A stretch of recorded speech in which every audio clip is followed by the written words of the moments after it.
Somewhere in the forgotten archives of antebellum Louisiana, buried beneath layers of plantation logbooks and auction manifests, there lies a name that should never have vanished. A man who entered improvised fighting pits 37 times and walked out breathing every single time, while those who faced him did not. No sheriff stepped in, no newspaper dared mention it, and the men who profited from his brutality ensured no official ledger would ever reveal the truth. What we're about to uncover comes from private correspondences, estate letters, and sworn recollections that were deliberately hidden for more than a century. Before we dive into the story of the man they later called the Swamp Colossus, I need you to do something. Subscribe to the channel, hit the notification bell, and tell me in the comments what state or city you're listening from. You'll want to hear every word of what's coming. The story begins not with bloodshed, but with a single transaction that set everything else into motion. In 1847, St. Landry Parish was a place where fortunes rose and collapsed with each sugar harvest. The land stretched flat and damp, broken only by cypress marshes and the occasional plantation mansion rising like pale monuments to wealth built on human misery. The town of Oaklawn served as the parish seat, a cluster of wooden shops, a courthouse, and a slave market that opened every third Saturday. It was a place ruled by rigid hierarchies.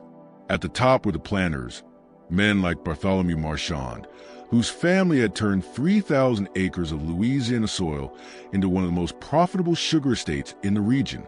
Beneath them were the overseers, merchants, skilled laborers, and at the bottom, the enslaved people whose names appeared only in inventories. Marchand himself was a third-generation planter, 38 years old, known for sharp business instincts and a strange pastime that set him apart from other wealthy men. While others raced horses or collected expensive wines, Marchand had become obsessed with what he called physical exhibitions.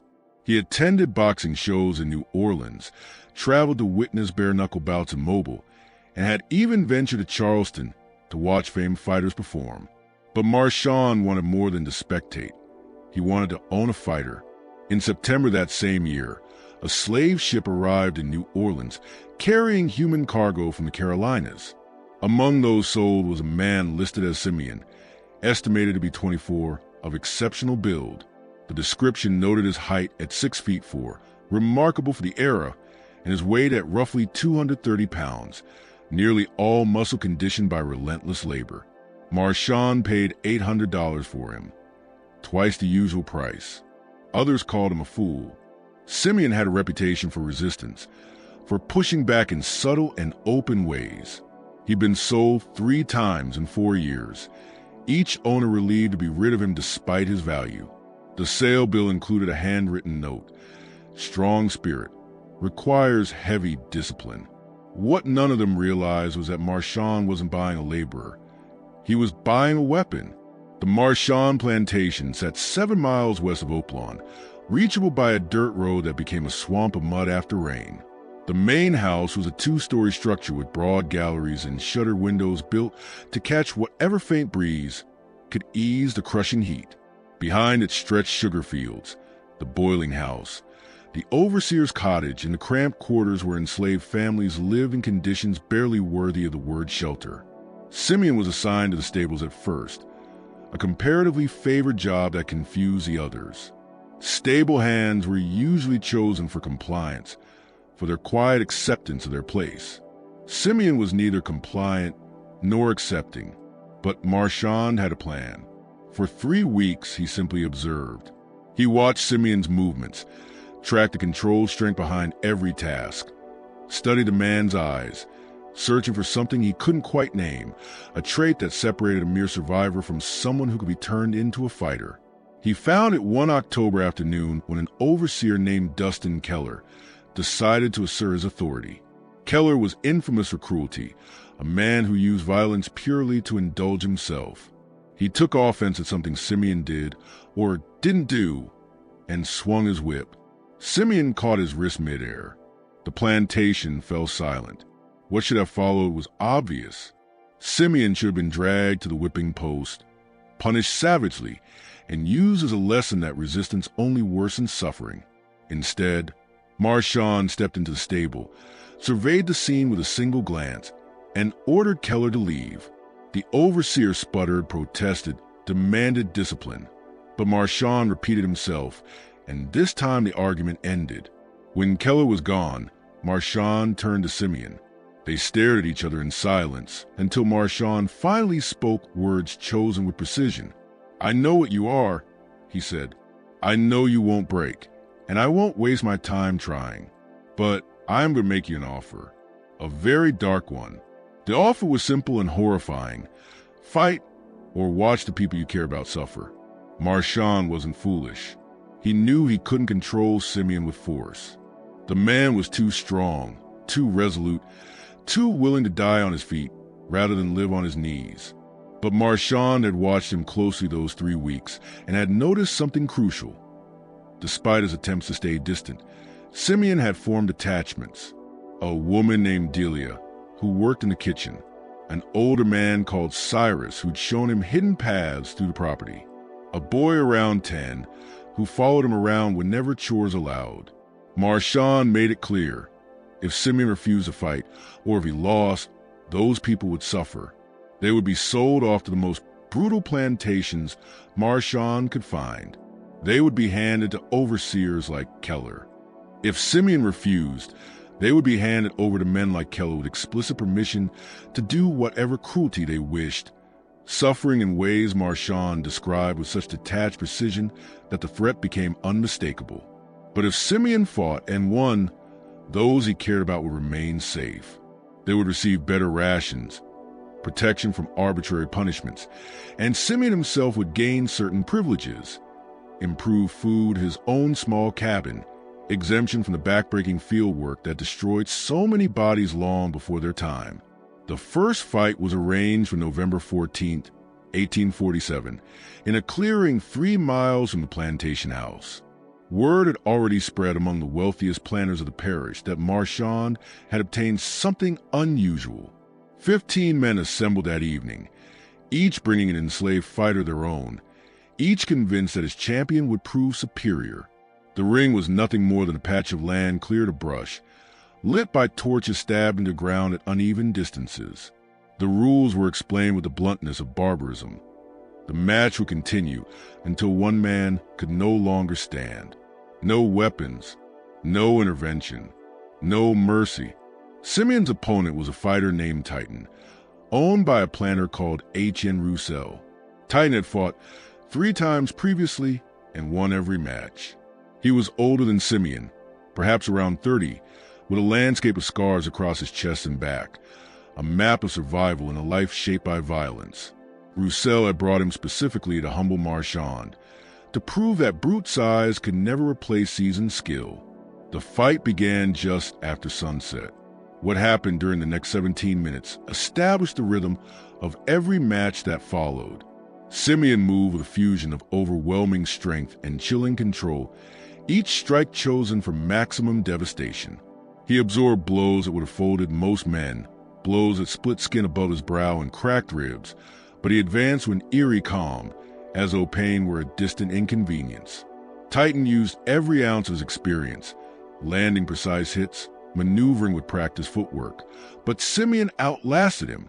The match ended when Titan collapsed, his body finally failing him. He was carried from the ring, breathing but insensible. The plantation physician later noted extensive trauma to his skull and torso, condition grave. Titan died 4 days later, though his official death record cited fever. Simeon stood in the center of the ring, blood streaking down his cheek, waiting for permission to step away. Marchand collected nearly $200, then approached Simeon with a single question: "Can you do that again?" Simeon's answer was just as sharp, as many times as needed. Over the next 18 months, Simeon fought 11 additional matches. Each fight followed the same clandestine pattern. Wealthy planters meeting in remote clearings, their enslaved fighters turned into instruments of entertainment and profit. Winners celebrated. Losers were carried out. Of the 11 men Simeon faced, 8 died, some immediately, others from injuries that rotted them away over following days. It became a spectacle. Planters traveled from Baton Rouge, Lafayette, even further, to witness the brutality. Stakes grew higher.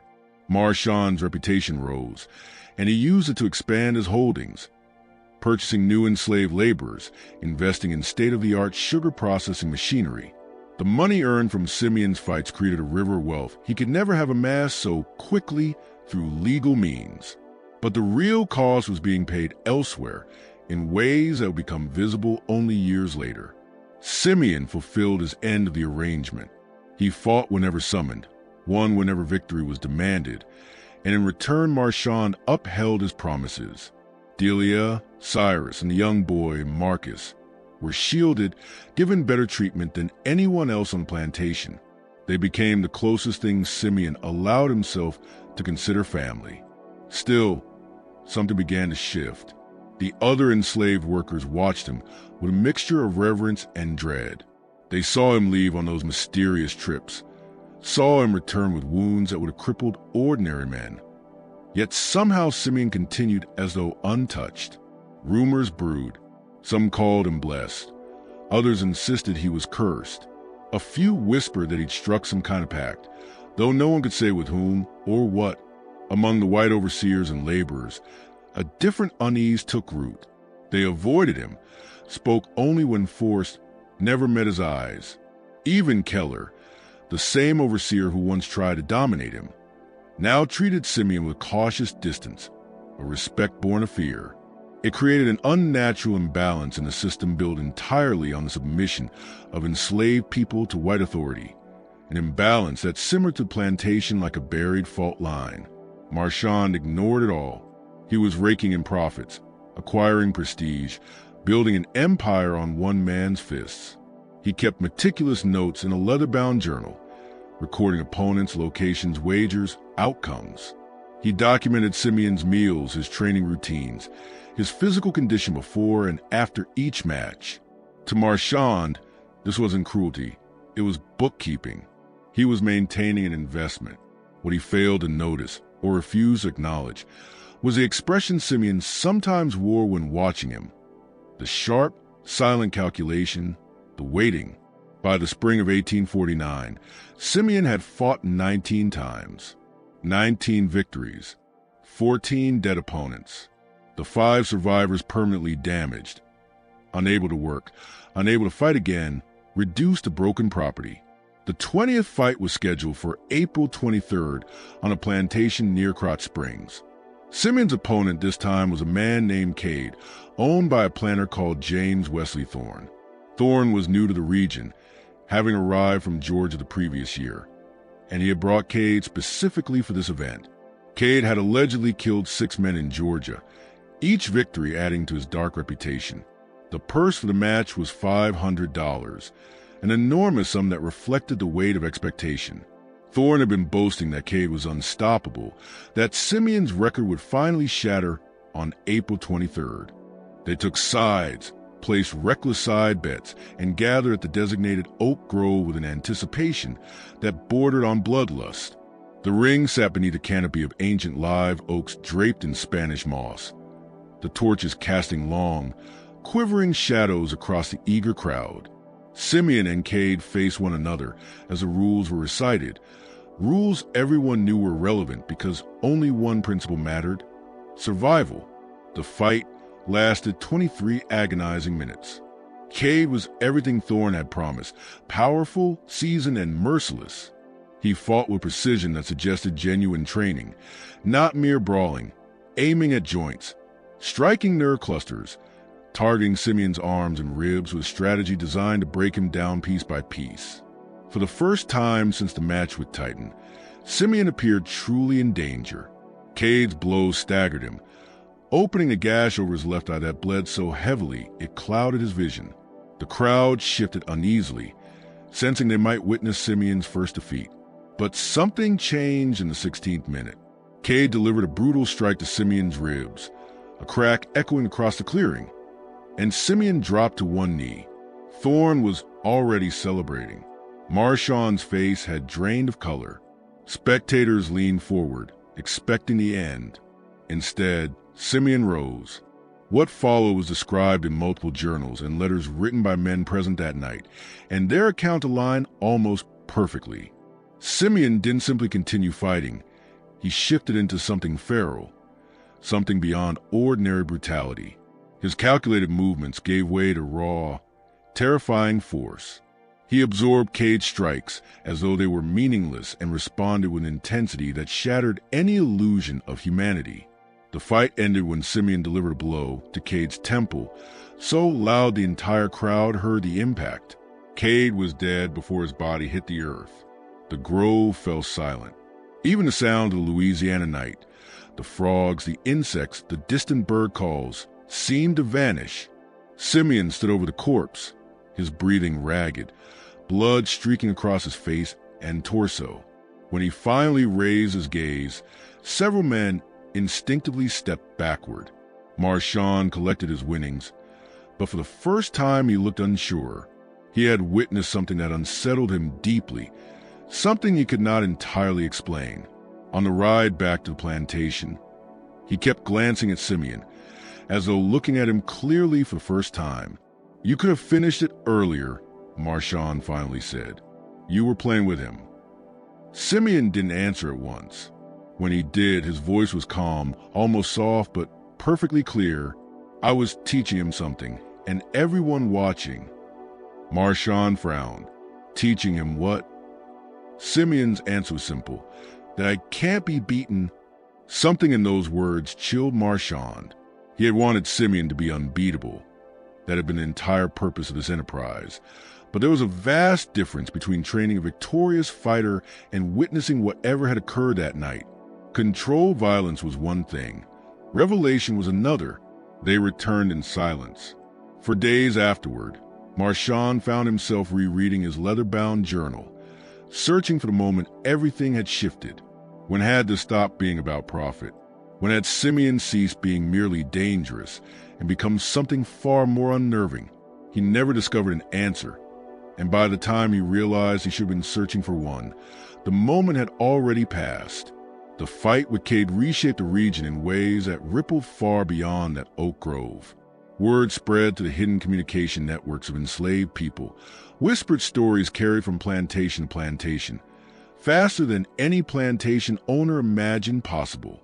The tales grew with each retelling. Simeon wasn't just strong, he was unstoppable. He wasn't merely skilled, he was somehow protected. Details varied, but the core remained consistent. Here was a man who had found a way to claim power inside a world designed to strip it from him. For some, he became a symbol of hope. For others, a warning. Marchand received invitations from planters across Louisiana and well into Mississippi. They wanted to see Simeon fight, to test their own fighters against him, to witness the spectacle whispered about across the parish. Marchand accepted selectively, always demanding higher stakes, always squeezing more profit from each encounter. Between April 1849 and September 1850, Simeon fought 12 more times, 12 victories, 10 additional deaths. The two survivors were so ruined that their owners recorded them as financial losses, selling them for pennies to buyers who needed bodies too desperately to question the damage. But something else was happening, something no one recognized until much later. Simeon was learning. Every fight taught him more about the planters, their alliances, their rivalries, their wealth, their weaknesses. He listened during those torchlit gatherings when planters drank and boasted, speaking freely in front of him because they assumed he was no more than livestock. They made a fatal mistake. They had given him proximity to power while assuming he held none. By autumn of 1850, Marchand's plantation was among the most prosperous in St. Landry Parish. The profits from Simeon's matches allowed him to expand his acreage, purchase dozens more enslaved workers, and elevate himself among the elite. He added a new wing to his mansion, furnished it with imported goods, and sent his eldest son to study in New Orleans. Prosperity bred arrogance, and arrogance bred blindness. The 32nd match was scheduled for October 19, 1850, on a plantation near New Iberia. The opponent was a fighter named Cassius, owned by a planter called Vincent Lafram. Lafram was infamous for cruelty even among men who trafficked in suffering. He had gone through 7 fighters before Cassius, discarding each one when they failed him. Cassius had survived 4 bouts, killing 3 opponents and crippling the 4th. The purse was $750, the largest yet. More than 50 spectators gathered, forming the biggest crowd Simeon had ever fought before. Stakes were so enormous that some planners mortgaged land to cover their wagers. The fight was set to begin. The match began at dusk and dragged on for 31 grueling minutes. Cassius fought with a desperation that went beyond ordinary survival instinct. He knew, just as every enslaved fighter knew, that losing meant death or something close enough to it. He was skilled, brutal, and absolutely determined to survive at any cost. But Simeon had stepped into the ring 31 times before, 31 victories, 24 deaths, and had learned something Cassius had not, that the true battle was never between the men in the ring. It was between the men who owned them, wagered on them, and profited from their suffering. The fight ended when Simeon maneuvered Cassius into a vulnerable position and struck the final blow with cold precision. Cassius fell and did not rise again. The Plantation doctor pronounced him dead where he lay. Simeon stood in the ring, waiting for permission to leave, when something unexpected happened. One of the enslaved men forced to attend, a man named Benton, owned by a planter called Collier, stepped forward and addressed Simeon directly. It was a breach of every rule and protocol.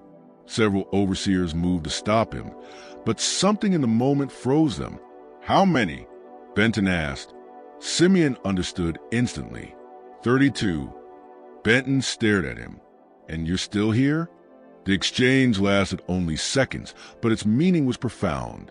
Every enslaved person present understood. Simeon wasn't merely surviving. He was winning, not the matches themselves, but something larger, something about refusing to be broken in a system engineered to break him. Overseers finally intervened, but it was too late.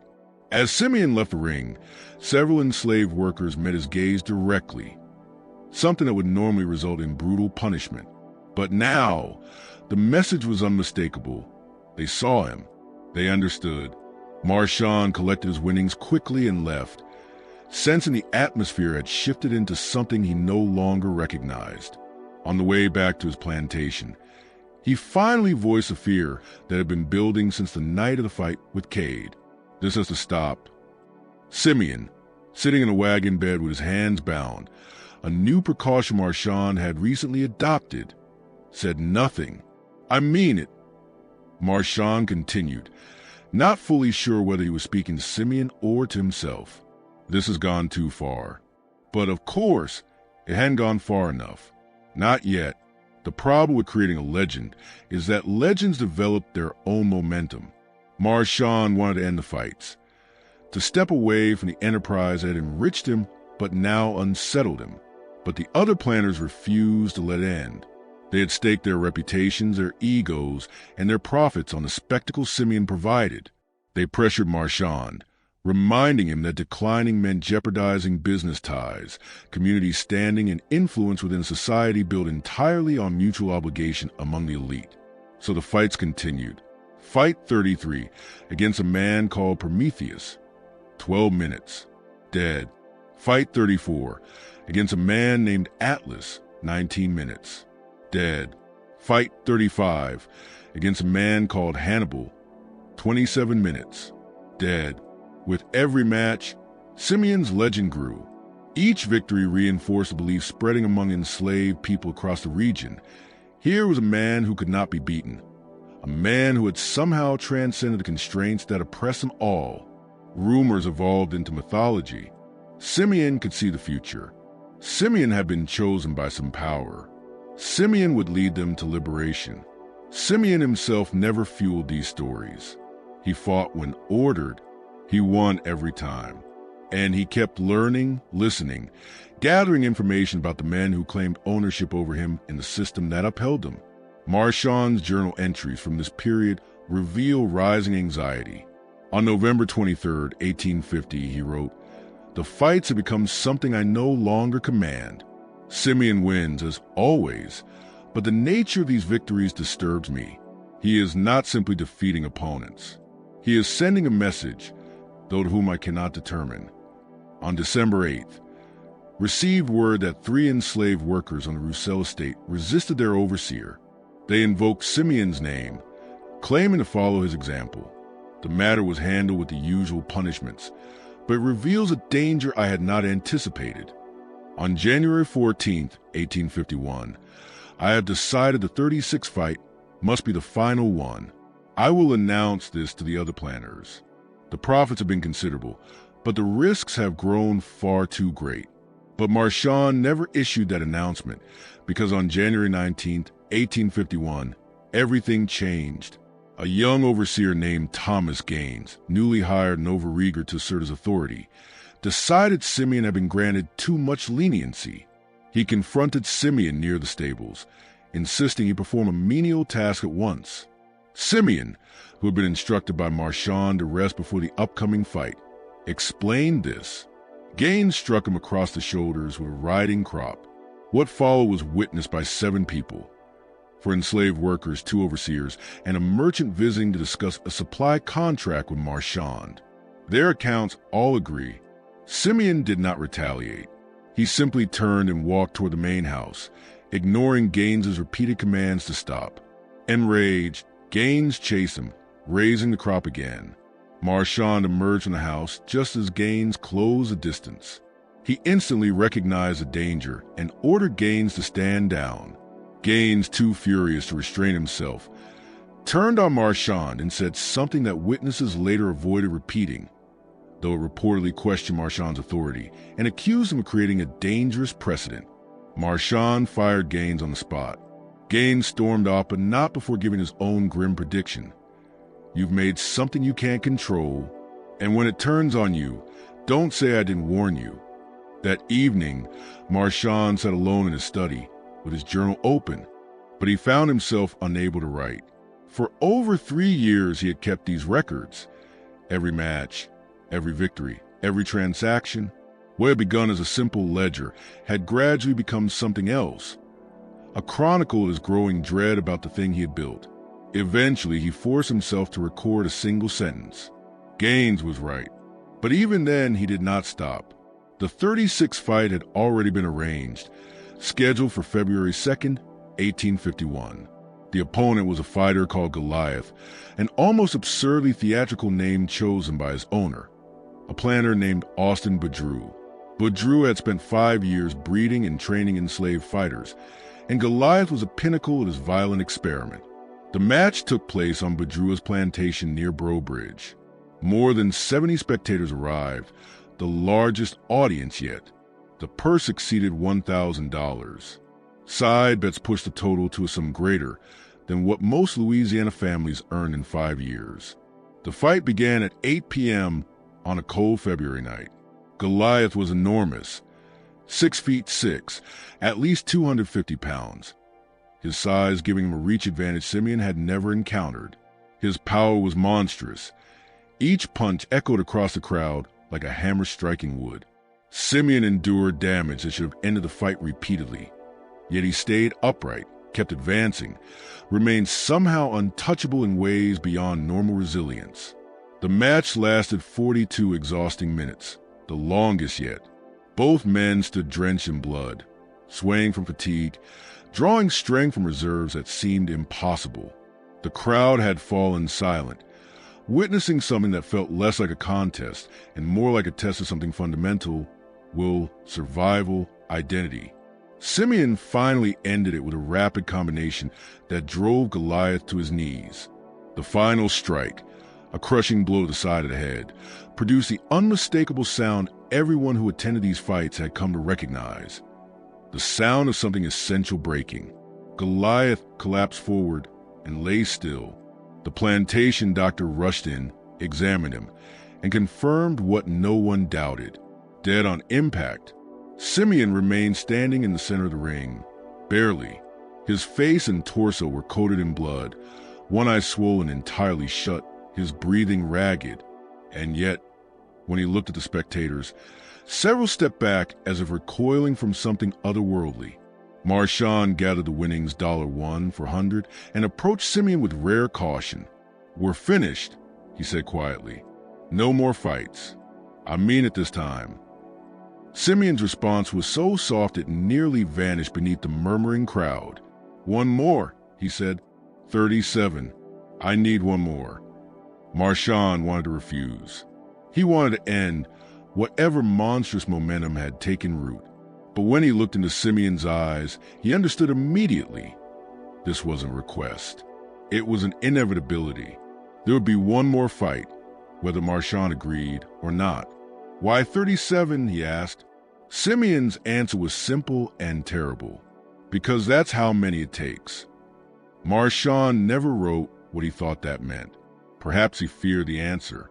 The final fight took place on March 17, 1851, at a location kept secret until morning of the event, a clearing on the far edge of the Atchafalaya Basin, isolated, reachable only by narrow swamp trails.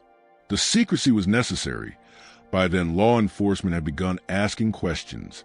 Too many deaths, too many whispers among enslaved communities about a man who could not be defeated. The journey to the clearing began before sunrise.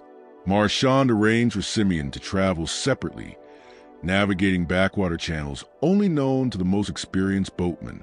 Fog clung to the air, and the swamp came alive around them. The splash of alligators slipping into black water, the sharp calls of hunting herons, the low hum of insects, creating an atmosphere of ancient, almost ritualistic isolation. When they arrived, the clearing had already been prepared. Someone had put significant effort into making it suitable for a spectacle of this magnitude.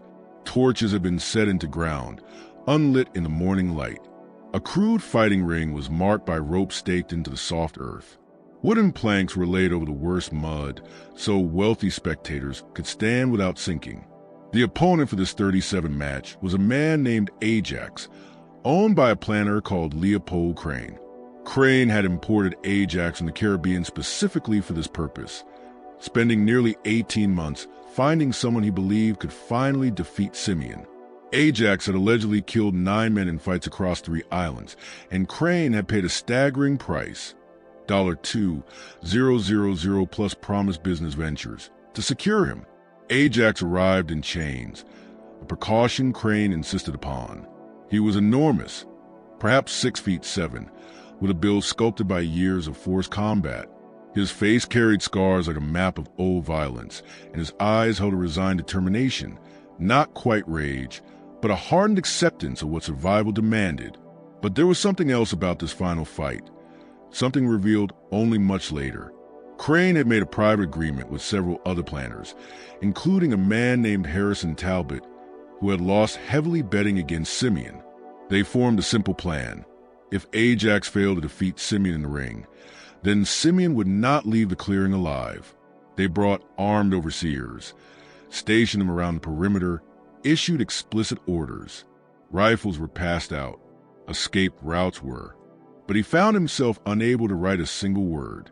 For over 3 years, he had kept these records, documenting every match, every wager, every victory, and every death. What had started as a simple business ledger had slowly turned into a confession he never intended to make, a running chronicle of his own growing fear of what it unleashed. At last, he forced himself to write one sentence. Gaines was right.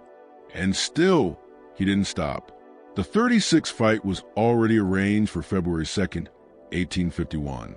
The opponent was a fighter named Goliath, an embarrassingly theatrical name that reflected his owner's flair for drama, belonging to a planter named Austin Boudreaux. Boudreaux had spent half a decade breeding and training enslaved fighters like livestock, and Goliath was a prize of his brutal program. The match was held on Boudreaux's plantation near Breaux Bridge. More than 70 men attended. Wealthy planters, merchants, speculators, the largest crowd to date. The purse exceeded $1,000, and side bets pushed the total sum of more than what most Louisiana families earned across 5 years. The fight began at 8 o'clock on a cold February night. Goliath was enormous, 6'6", at least 250 pounds. His sheer size giving him reach and leverage Simeon had never encountered before. His strength was monstrous. Every time his fist smashed into Simeon, the impact was loud enough for spectators in the back to hear. Simeon endured damage that should have ended the fight several times over, yet he remained upright, kept advancing, kept absorbing punishment with something beyond normal endurance. The match dragged on for 42 minutes, the longest in his entire career. Both men were bloodied and exhausted, drawing strength from reserves no ordinary human possessed. The crowd was silent, sensing they were no longer witnessing a sport, but something elemental and terrifying. Simeon ended it with a rapid sequence of blows that forced Goliath to his knees.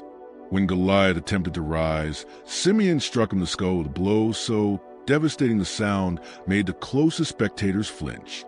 Goliath fell forward and didn't move again. The doctor examined him briefly and pronounced what everyone already knew: dead on impact. Simeon stayed standing in the ring, swaying, his torso and face streaked with blood, one eye swollen completely shut, breath coming in rasping bursts.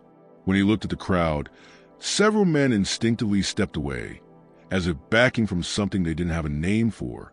Marshawn collected the winnings, $1 for 100, and approached it with an uneasiness he could no longer hide. "We're done," he whispered. "No more fights. I mean it this time." Simeon's reply barely rose above the noise of the dispersing men. "One more," he said. 37. "I need one more." Marshawn wanted to refuse, wanted to end this nightmare. But when he met Simeon's eyes, he understood instantly. This wasn't a request. The final fight was inevitable. "Why 37?" he asked. Simeon's answer was quiet and chilling. "Because that's how many it takes." Marshawn never explained what he thought those words meant. Perhaps he didn't want to admit it, even to himself. The final fight was set for March 17, 1851, in a location kept secret until the day itself. A hidden clearing at the edge of the Atchafalaya Basin, reachable only by narrow swamp paths.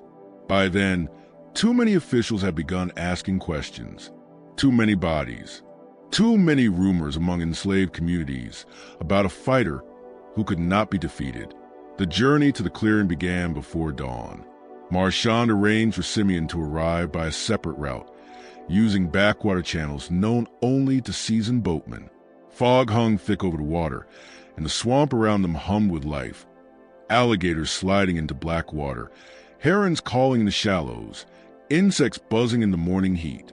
When they arrived, the space had already been prepared with meticulous care. Torches stood unlit in the dirt. A crude ring marked by rope had been staked out. Wooden planks covered the muddiest patches so wealthy spectators wouldn't sink into the swamp. Simeon's opponent for the 37 fight was a man named Ajax, owned by a planter called Leopold Crane. Crane had spent 18 months searching the Caribbean for a fighter capable of defeating Simeon, and had finally found Ajax. 6'7", heavily muscled, scarred from years of combat. Crane had paid over $2,000 for him and secured additional business deals that would make the investment worthwhile if Ajax won. Ajax arrived in chains, his massive body moving with the tense precision of someone who fully understood the cost of losing.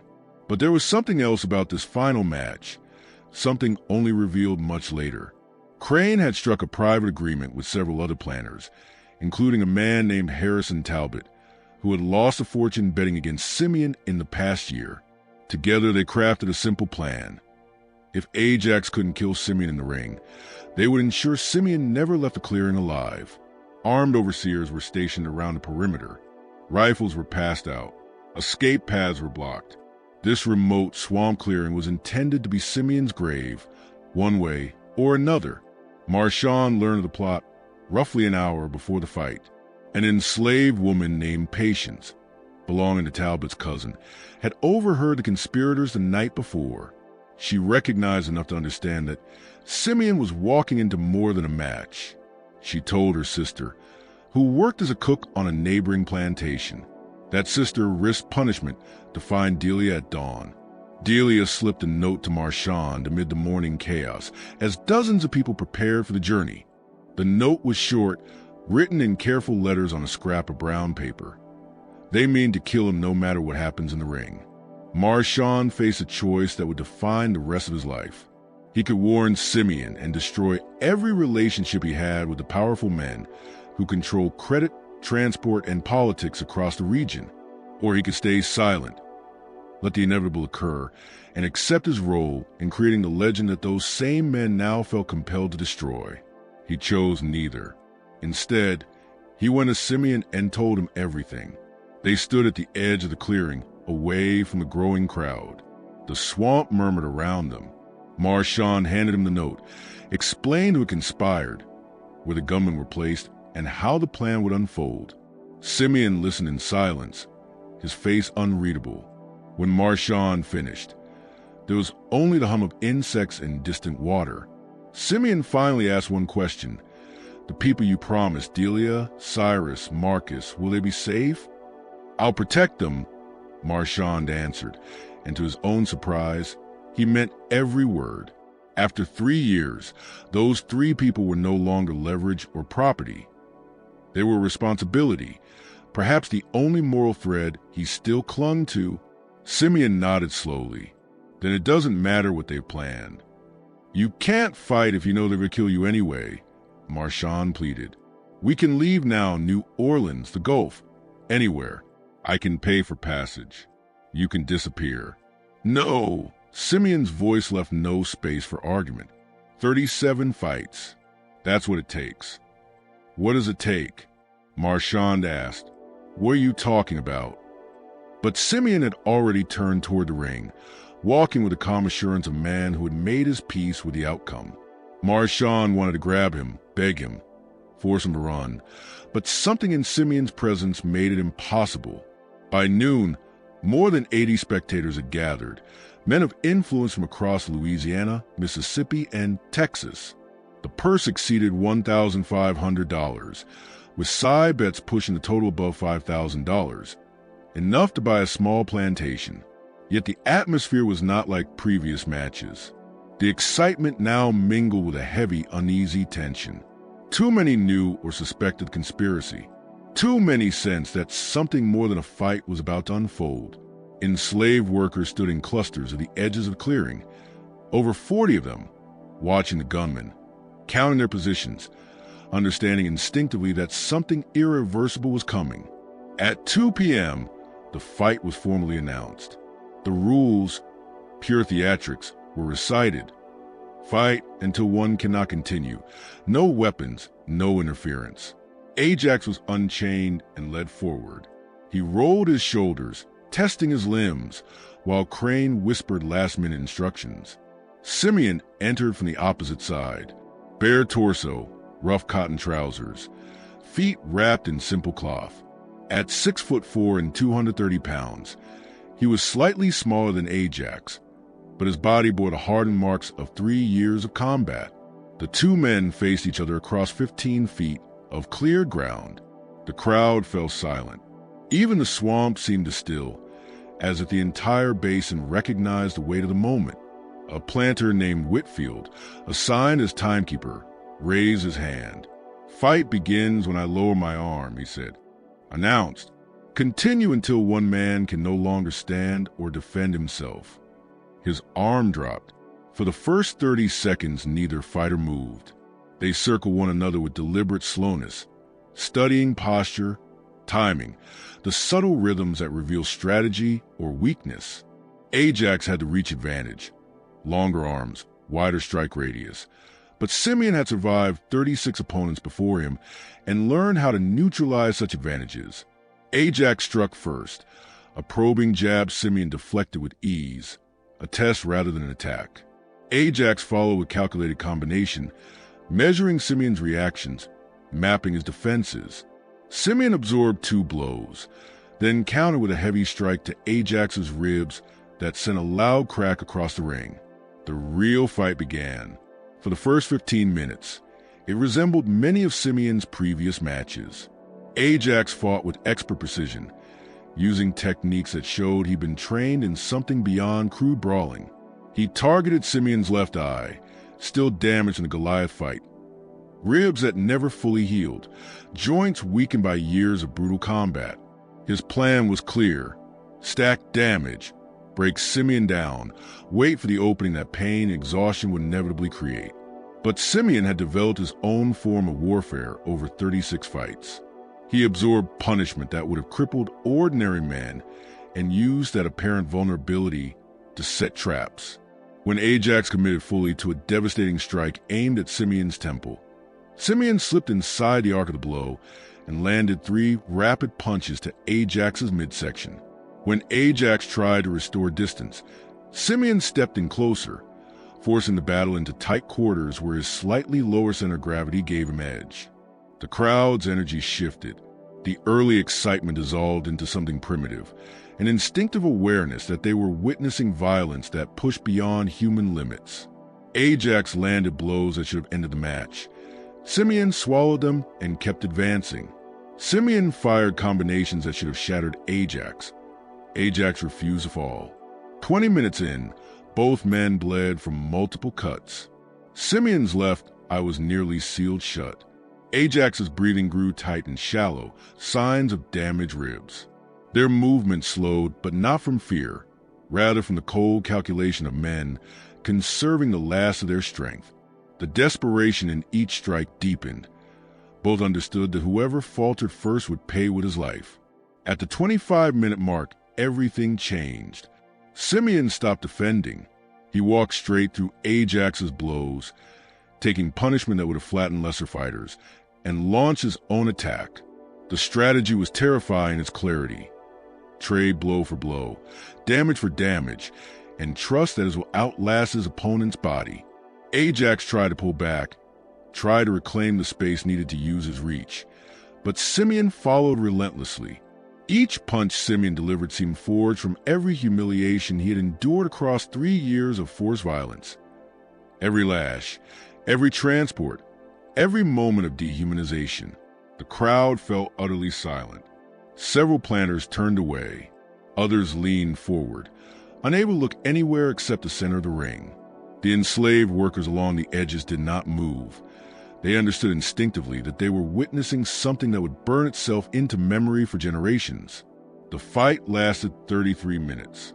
It ended when Simeon hammered a final blow into Ajax's temple, a strike that carried the unmistakable sound of fatal impact. Ajax's body went rigid before collapsing face first into the mud. The doctor hurried forward, checked for breath or pulse, and declared what every witness already knew: Ajax was dead. Simeon stayed upright, swaying but refusing to fall. His skin was masked in blood, sweat, and swamp mud, making him look like something born from the marsh rather than a man who had walked into it. His breath came in ragged bursts suggesting broken ribs. His left eye was fully swollen shut. His right hand hung crooked, likely broken, but he remained standing. After 37 matches, after killing 37 men, he was still standing. He lifted his gaze toward the spectators, and something in that stare made several of them step back without thinking. There was no triumph in his expression, no gloating, only a dreadful clarity, an awareness of what he had become, what they had forced him to become, and what it meant for everyone watching.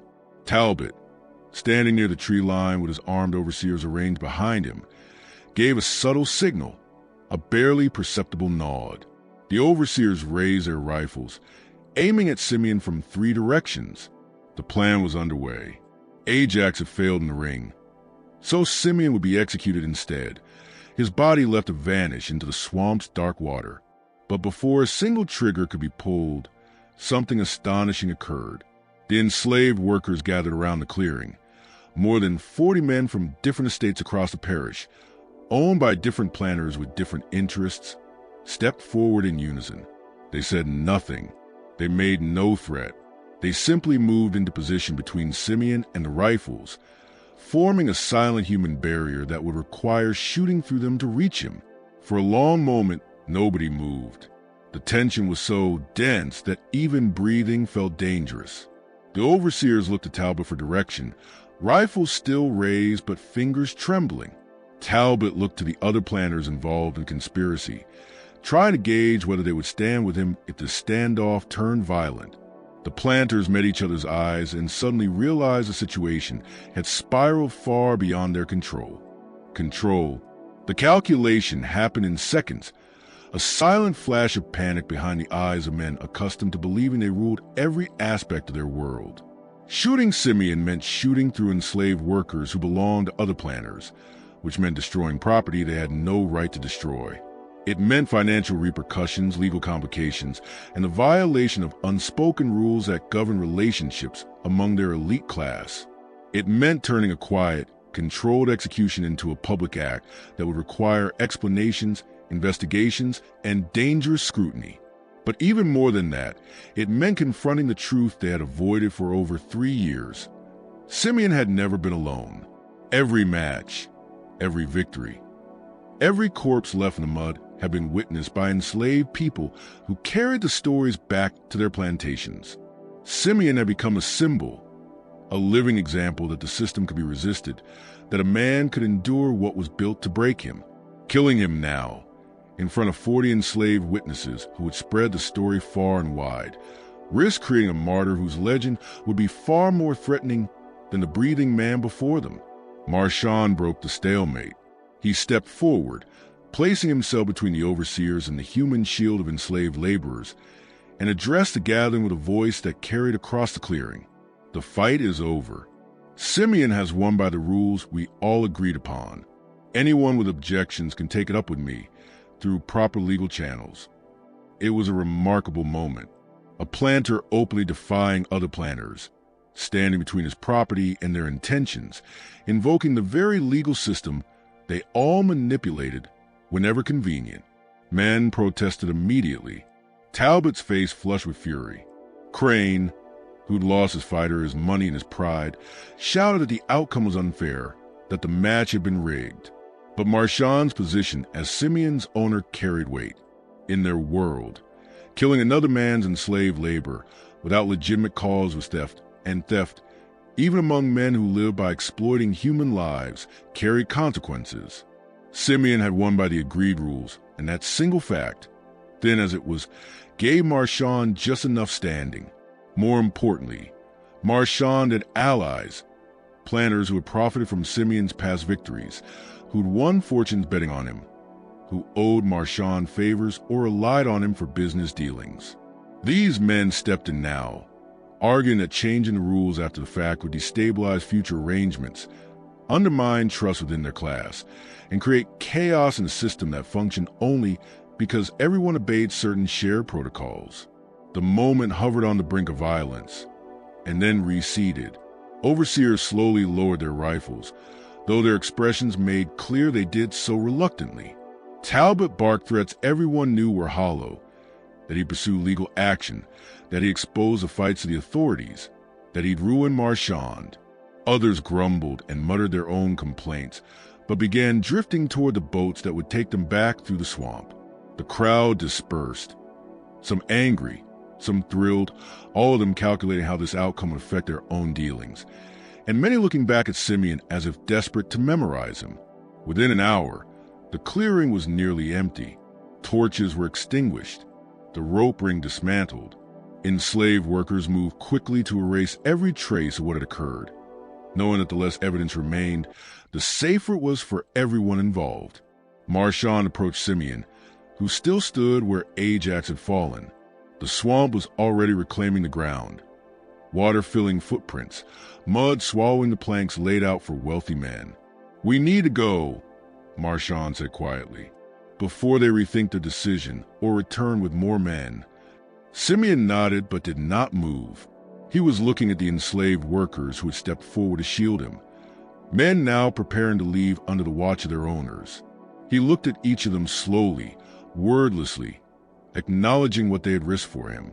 Then he turned to Marchand and said something that would later appear in Marchand's journal, written in handwriting that trembled despite every attempt at composure. 37 fights, 37 victories, 37 men dead because you and men like you decided we were property instead of people. I hope the money was worth it. His tone carried no anger, no accusation, only truth, heavy and inescapable. The words shattered something inside Marchand, Some last internal defense, he had clung to in order to live with himself. They left the clearing together, but their relationship had changed forever. The transaction that defined them, violence traded for protection, had run its course and revealed itself for what it truly was. Simeon had kept his end. He had fought. He had won. He had killed 37 men. The debt between them now existed beyond the reach of money or obligation. The journey back through the swamp was made in silence. Marchand arranged for Simeon to be taken to a remote cabin on the outer edge of his property, far from the main house and the other enslaved workers. He sent for a doctor he could trust, one who asked no questions. The assessment was grim: 3 broken ribs, a fractured hand, severe contusions across most of his body, a concussion requiring weeks of careful monitoring. But Simeon would live, because he always lived, no matter how many forces had tried to end him.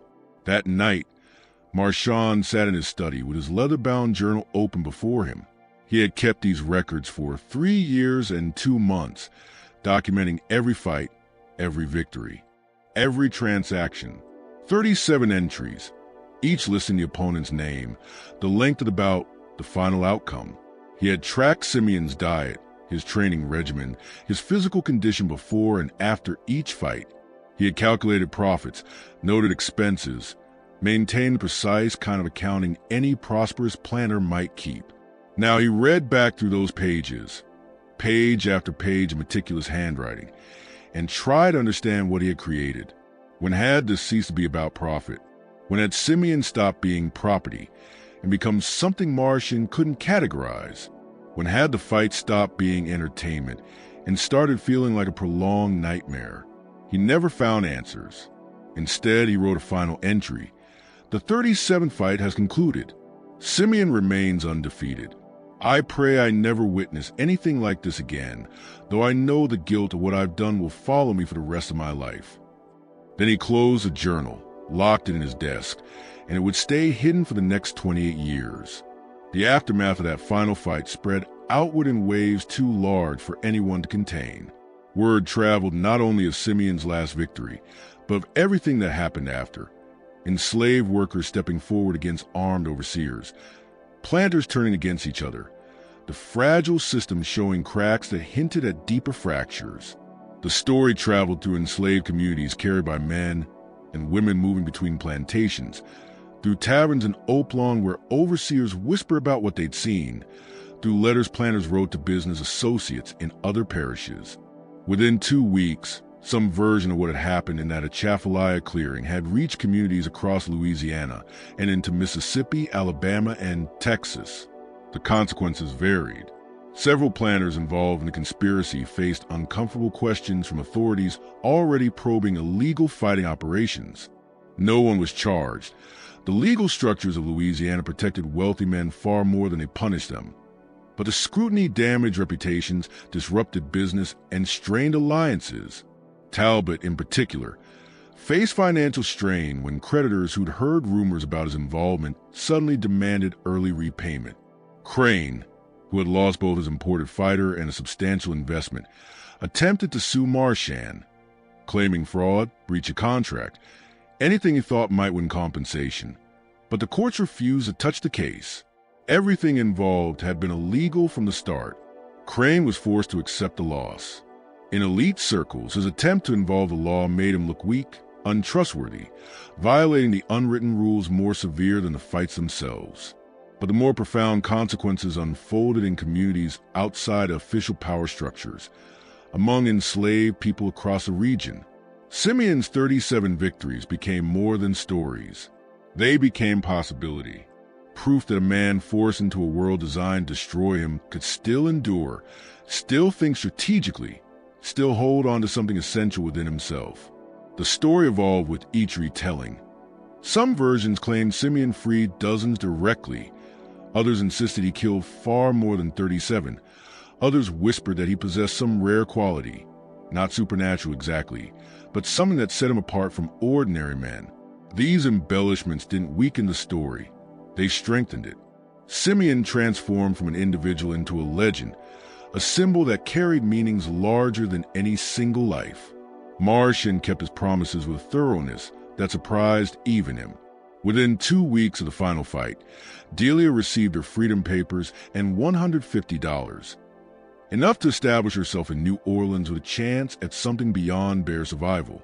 She left on March 31st with a merchant family who owed Martian favors. He never saw her again, though 2 letters reached him over the years confirming she had married, opened a seamstress shop, and built a life. Her gratitude felt hollow to him because he knew what she had paid for that freedom. Silas received his papers on April 7th, along with $100 and a letter of introduction to a free black community in Mobile. Nearly 50 years old, his transition into freedom was difficult, something no document could fully reflect. But he adapted, found work as a carpenter, and lived quietly until his death in 1867. His grandchildren later told stories about the ancestor who had known the legendary Simeon, though what they knew was fragmentary. Marcus, the boy who had followed Simeon around the stables years earlier, posed more complicated concerns. Too young to navigate freedom alone, he needed a structure to protect him. Martian arranged for him to apprentice with a free black carpenter in Oplon, a man named Tybalt, who could train him and keep him safe. The arrangement cost Martian $200 plus ongoing support, but he paid without hesitation. Marcus mastered the carpentry trade, built his own successful business, and lived until 1903. He named his first son Simeon. Simeon himself remained on Martian's plantation, but their relationship had become something unprecedented in the slaveholding South. Martian prepared freedom papers, signed them, and presented them to Simeon less than 2 weeks after the final fight. The conversation that followed was brief and heavy. "I'm granting you your freedom," Martian said, holding out the documents. "You've earned it 1,000 times over. You can go wherever you want. Do whatever you want. You'll never have to fight again." Simeon looked at the papers but did not take them. "What about the others?" "What others?" Martian asked, though he already feared the answer. Everyone else still enslaved on this plantation. Everyone enslaved across this parish. Everyone still suffering under the same system that made me kill 37 men for your profit. Martian had no answer. He stood there with the freedom papers in hand, suddenly aware of how hollow and inadequate they were. Finally, Simeon spoke again. "I'll stay, not as your property. Those days are over and we both know that. But I'll stay because there's work to do. Work that can't be done from New Orleans or Mobile or anywhere else. Free black people are trying to survive in a world that doesn't want them to exist." Martian swallowed. "What work?" Simeon's reply was indirect but unmistakable to anyone who understood the world they lived in. The kind of work that takes patience and planning. The kind of work you learn by spending 3 years watching powerful men gather in secret places, listening to them talk about their businesses, their alliances, their weak points. The kind of work you can't rush. The kind of work no one could do alone. Martian felt a terrible clarity. Simeon had spent 3 years learning exactly how the plantation economy functioned, who controlled credit, shipping routes, and political decisions, who had influence where the system's hidden fractures lay. He'd been gathering intelligence, preparing. "That's dangerous," Martian said. "If you're caught organizing resistance, I'm not organizing anything," Simeon interrupted calmly. "I'm just staying here on your plantation and doing whatever work you assign. If other people, by their own choices, happen to find freedom through channels not traced back to me, well, that's coincidence." His tone was flat, almost casual, as if discussing weather or sugar yields. But the meaning was unmistakable. He planned to use his position, his reputation, and his knowledge to quietly undermine the system from within. Not through rebellion, which would be crushed instantly, but through patient, invisible acts nearly impossible to detect or prevent. Martian should have refused, should have forced Simeon to take his freedom and leave, should have alerted other planners or authorities. Instead, he found himself nodding slowly. "What do you need from me?" "Nothing," Simeon said.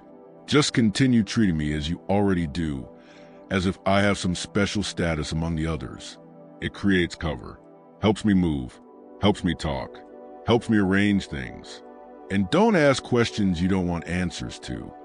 And so began a period that lasted nearly 3 years, during which Marchand's plantation became known for an unusual number of enslaved people gaining freedom through various channels. Some received legal manumission. Some were purchased by intermediaries who quietly granted them their liberty. Some simply vanished, heading north through networks that always seemed to have conveniently timed resources and information. Local authorities investigated repeatedly. They questioned Marchand, searched his ledgers, spoke to his overseers. They found nothing. Manumission was legal, if uncommon. Runaways existed on every plantation. If these particular runaways seemed unusually informed about safe routes and trusted contacts, well, coincidence couldn't be ruled out. But Marchand knew better. He watched Simeon's movements, saw the quiet exchanges that took place in stables, fields, boiling sheds. He recognized the invisible threads of communication flowing through channels official power never touched.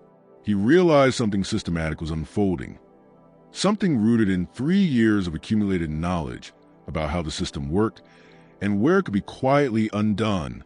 The fighting enterprise ended entirely.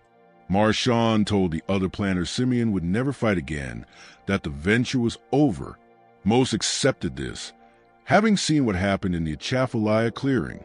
A few tried launching their own fight rings with other enslaved men, but none achieved Simeon's fame or the same level of organization. The era had ended. Marchand destroyed his journal. At least, that's what he claimed.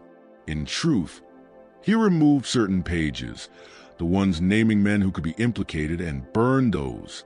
The remaining pages he locked away, a record of something he could never fully explain.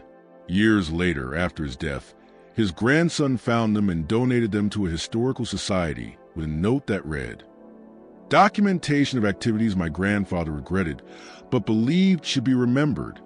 The official historical record remained deliberately incomplete. Newspapers made vague references to disturbances and illegal gatherings, but no direct mention of fight rings. Government records contained nothing of Simeon except a few property listings that appeared briefly, then vanished. The 37 men who died in those illicit rings were recorded, if recorded at all, as having died from fever, accident, or heart failure, anything that obscured the truth. None of this was unusual. The institution of slavery depended on controlling bodies and controlling narratives, erasing anything that contradicted the fiction that enslaved people were property, not human beings. Fight rings like these existed in shadows, acknowledged only by those involved, never documented in ways that invited legal consequences. Simeon himself disappeared from the historical records sometime in early 1854. No death certificate, no sale, no transfer, nothing placing him in Louisiana or anywhere else. The most reliable accounts pieced together from letters, marginal notes, and oral histories collected decades later suggest that one morning he simply walked away from Marchand's plantation with the same calm certainty he had carried into every decision of his life. Some stories say he headed north and joined the networks that later became the Underground Railroad. Others claim he remained in the South, quietly continuing the work he had begun, helping others find the same paths to freedom he had created.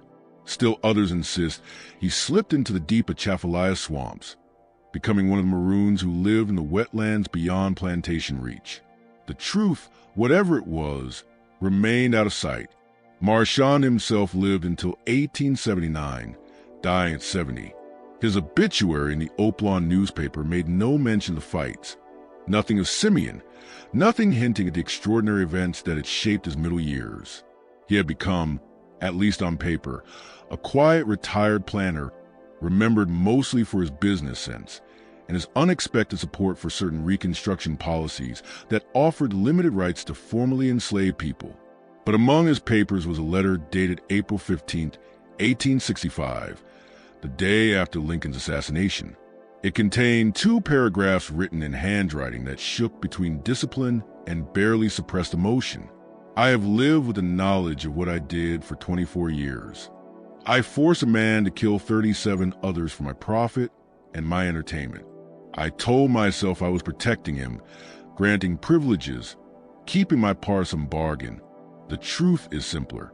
I was using him, exploiting the one thing he had left, his strength and his will to protect others.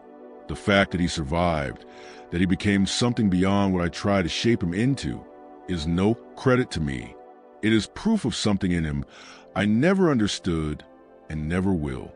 If there is a God, and if that God is just, then I will be held accountable for those 37 deaths and for every sin I committed in the name of profit. I do not expect forgiveness. I do not deserve it. I can only hope the small actions I took in later years, the freedoms I granted, the funds I provided, the support I gave to Reconstruction may count for something at the end, but I doubt they will. Some debts cannot be paid. The letter was unsigned, but the handwriting matched Marchand's journal. His family debated burning it, but ultimately preserved it. It eventually found its way to the archives at Louisiana State University, where it remains available to researchers piecing together the hidden histories of the era. Whether Simeon's story was literal or embellished, fact or legend, scholars continue to debate as fragments surfaced. Fight records were inconsistent, often contradicting each other. The few surviving official documents mentioned nothing clearly. Newspapers at the time either avoided the subject or veiled references so thoroughly that they could be interpreted a dozen different ways.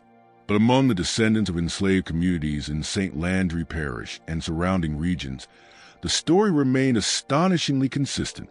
They spoke of a man called Simeon, sometimes the Bayou Giant, who fought 37 times and was never defeated, who killed 37 men, not by choice but by force, who used the brutality inflicted upon him to understand the system that enslaved him, who found ways to dismantle that system from within, who understood better than anyone that true freedom was not in winning fights. It was in changing the circumstances that made the fights necessary. The details shifted with each telling. Names changed, dates blurred, locations became vague. But the core truth endured, passed through generations as a story of resistance, survival, and the unbreakable that even the worst systems never fully crushed. In 1932, a researcher named Elizabeth Hartwell, working for the Federal Writers Project, interviewed a woman named Sarah Desmarais, then 93 years old and living in New Orleans. Her grandmother had been enslaved on a plantation near Oplon in the 1840s and 1850s. The interview survives in the Library of Congress archives. "My grandmother told me about a man who fought for white men's amusement, but never let them break his spirit," Sarah said. She said he was the strongest person she ever knew, not in body, but in mind. He understood things about the world the rest of them needed years to learn. When freedom came, there were people all over the parish who said he helped them survive long enough to see it. She said his real victory wasn't the fights he won.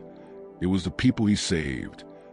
When Hartwell asked whether her grandmother had personally known this man, Sarah's answer was deliberate. She knew him well enough to understand what he represented. That was all anyone needed. The clearing near the edge of the Atchafalaya Basin where the final fight happened was swallowed by swamp within years. Water rose, plants returned, and within a decade, nothing remained. Not a torch pole, not a rope stake, not a footprint. The swamp reclaimed it as it reclaimed everything. Not with violence, but with slow, indifferent inevitability. But the memory survived. Local families, particularly those descended from the enslaved, pointed to that area for decades and told stories about what had taken place there. The details varied, but the themes remained constant. Violence endured and overcome. Resistance that took forms the oppressors never imagined. Human dignity preserved even when everything was designed to destroy it. Whether Simeon lived to see the end of slavery, whether he died free or enslaved, whether he existed exactly as described or emerged from multiple people's experiences, these questions remain open. The historical record was shaped by people who had every incentive to erase him. But the story survived anyway, in oral memory, in scattered documents, and in the collective belief of communities that understood its importance. It survived because it represented something essential about the time, about the machinery of slavery, about the unstoppable human instinct to resist oppression. It survived because whether every detail was literal or not, the deeper truth it carried was impossible to dismiss. By the early 20th century, Simeon had become a legendary figure throughout Black communities in Louisiana and far beyond. The specifics of his life blended with other stories of resistance, but his name remained recognizable. Parents use it when teaching their children about strength and endurance. Community leaders invoked it when speaking about the long history of pushing back against injustice. Scholars examine the fragmented records, always trying to separate fact from embellishment, seldom succeeding, yet recognizing that the effort itself mattered. In 1968, at the height of the civil rights movement, a young activist named Marcus J. Tibbins, who had been named after the stable boy who once trailed behind Simeon more than a century earlier, wrote an essay about the legend for a Black History magazine. His conclusion captured something essential. We may never know every detail of Simeon's life, or whether every story told about him is literally true. But what we do know is this. In one of the darkest eras of American history, enslaved people found ways to resist, to remain human, to protect each other, and to survive long enough to see freedom. Simeon's story, whether fact, symbol, or both, represents those countless acts of resistance and survival that makes it true in the ways that matter most. And so the story continued, told, retold, reshaped, yet never lost. Some embraced it as a testament to individual strength. Others saw in it evidence of organized, quiet resistance. Still others regarded it as a tragic reminder of the violence embedded in slavery and the impossible choices it forced upon those trapped within it. All of these interpretations held truth. Simeon fought 37 times because he had no choice. He killed 37 men because the system demanded it. He survived because something inside him refused to be broken, no matter how many times the world tried to grind him down. And he turned that survival into a weapon, not of destruction, but of liberation, helping others find paths to freedom through means the system's architects never imagined. What do you think of this story? Do you believe every truth has been uncovered? Or do you feel there are still secrets buried in the Louisiana swamps, waiting for someone to find them? Leave your thoughts below. If this tale of resistance and survival from one of America's darkest centuries spoke to you, subscribe, hit the notification bell, and share this video with someone who values the hidden stories of our past. The truth is always more tangled than we expect, and the past holds more secrets than we will ever fully reveal. See you in the next video. Tenero Novante.